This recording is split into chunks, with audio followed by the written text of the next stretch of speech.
Hi everyone, welcome to Carmen's Australian Storytime. Today I am reading The Fire Wombat, written by Jackie French and illustrated by Danny Snell. In 2020, Australia suffered one of its worst bushfires, but as with all tragedies that happen in our country, people and animals have risen triumphant through it all and proven that at our core we care deeply for each other and even the animals take care of each other. Jackie French has written an absolutely fabulous book about the humble wombat and how the multiple entrances and extensive underground tunnels proved to be a sanctuary to many animals, saving them and future species. What do you know about bushfires? Does your family have a bushfire plan? The blurb. Jackie French was there during the 2020 fires and tells a wonderful story of both the human and animal spirit as we all came together to triumph out of adversity. As the flames of a bushfire approach, one small wombat shelters with other animals in her burrow, but that is just the beginning of their journey to safety. Based on events witnessed by Australian Children's Laureate Jackie French during the 2020 fires and co-created with award-winning illustrator Danny Snell, this is a story of courage, compassion and survival, which saw people across Australia come together to save our wildlife from devastation. The bushfires in New South Wales caused the death of over 3 billion of our native animals. The fires were so widespread and destructive that they've also displaced many animals from their homes. Do you know someone, or have you been in a bushfire? The map below shows all of the areas that were devastated by bushfires.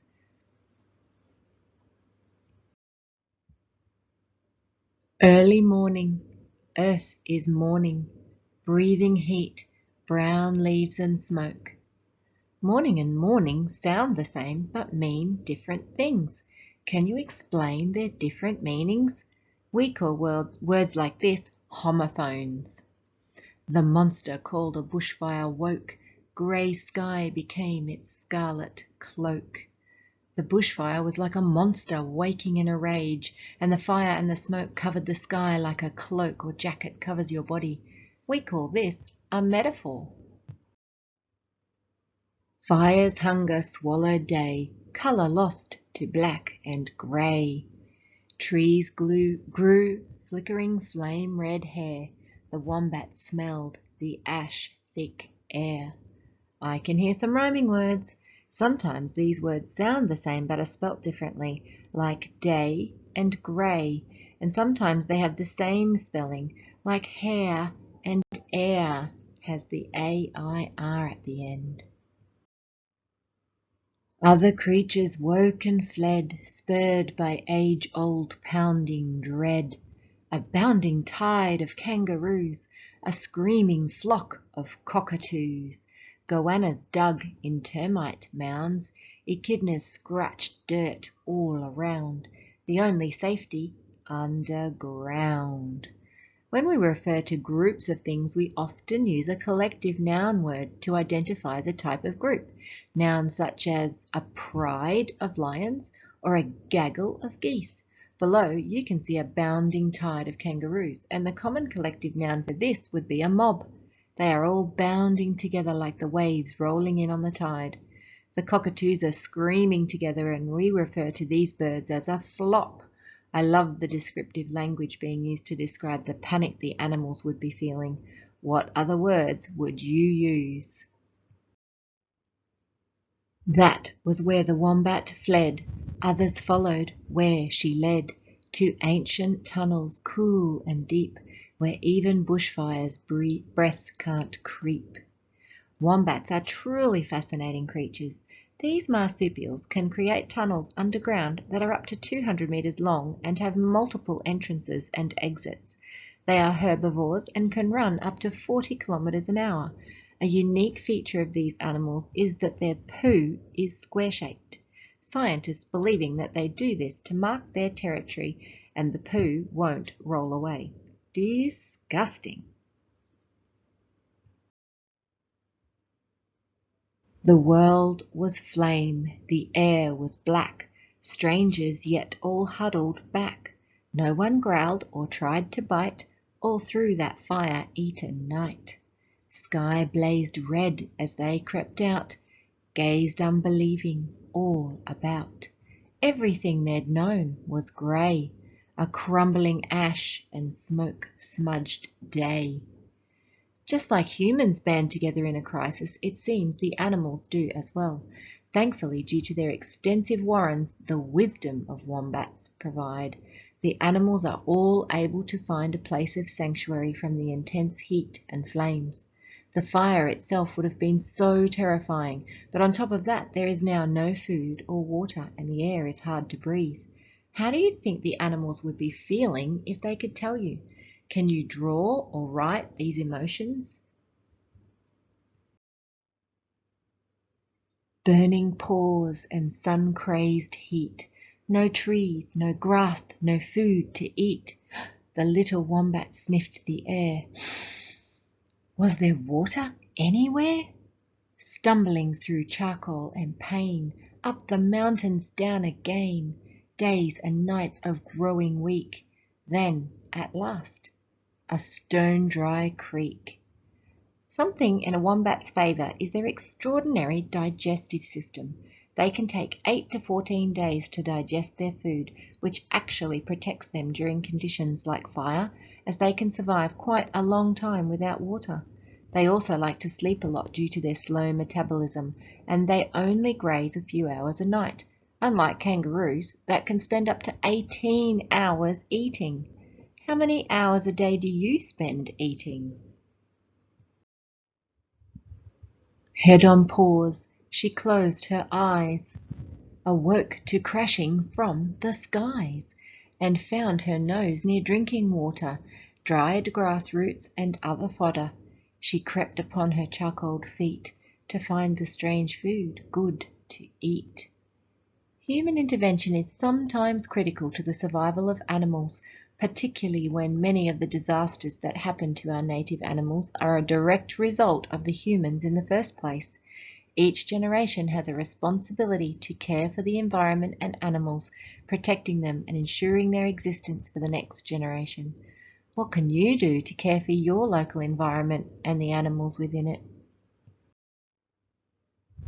Wallabies, bettongs, kangaroos, all it seemed had smelled the news that all across the smoke-filled nation there'd been a vast carrot migration. The Bushfire fundraiser. What is a carrot migration and who are the carrots for? If you use your visual clues, you can see the humans are not only caring for each other, but preparing food canister drops for the animals, and we all know how good carrots are for you.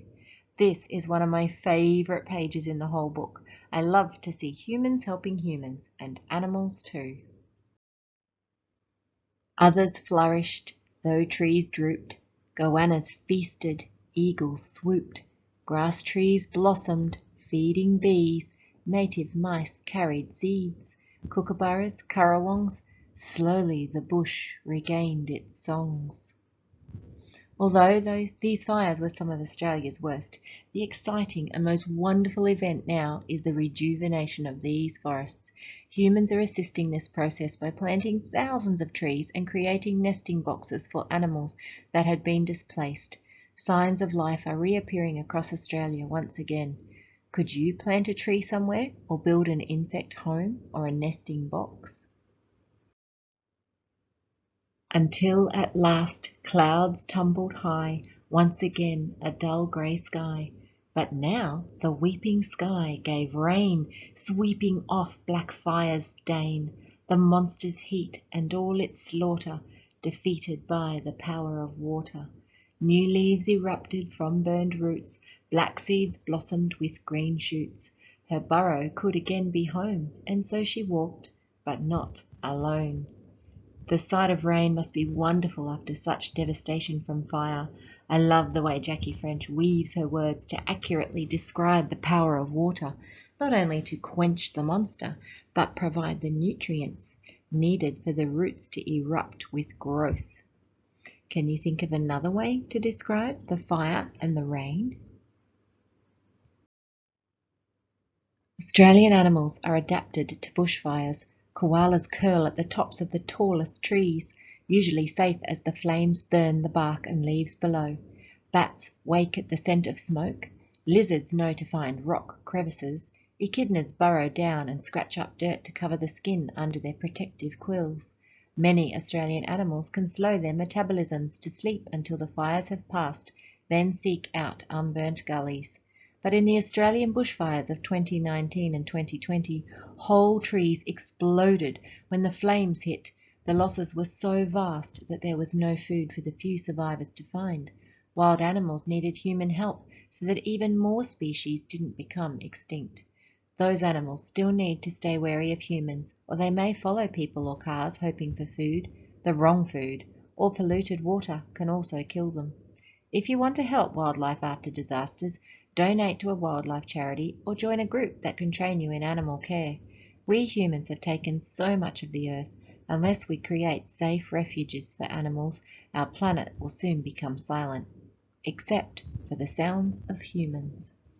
Thank you for joining me read this wonderful book. I'm sure you can think of wonderful ways that you can care for your community. Put your rubbish in the bin. Start a compost. Think before you throw things out. Can you turn trash into treasure? I love that one. Don't waste water. Leave places better than you find them. Plant native trees. And let your grass grow every once in a while for the bees. Build an insect house. Build a nesting box. Become a volunteer. So many wonderful ways, small ways, we can do our part. I can't wait to read to you again soon. And don't forget to click and subscribe and definitely get this wonderful book for your bookshelf.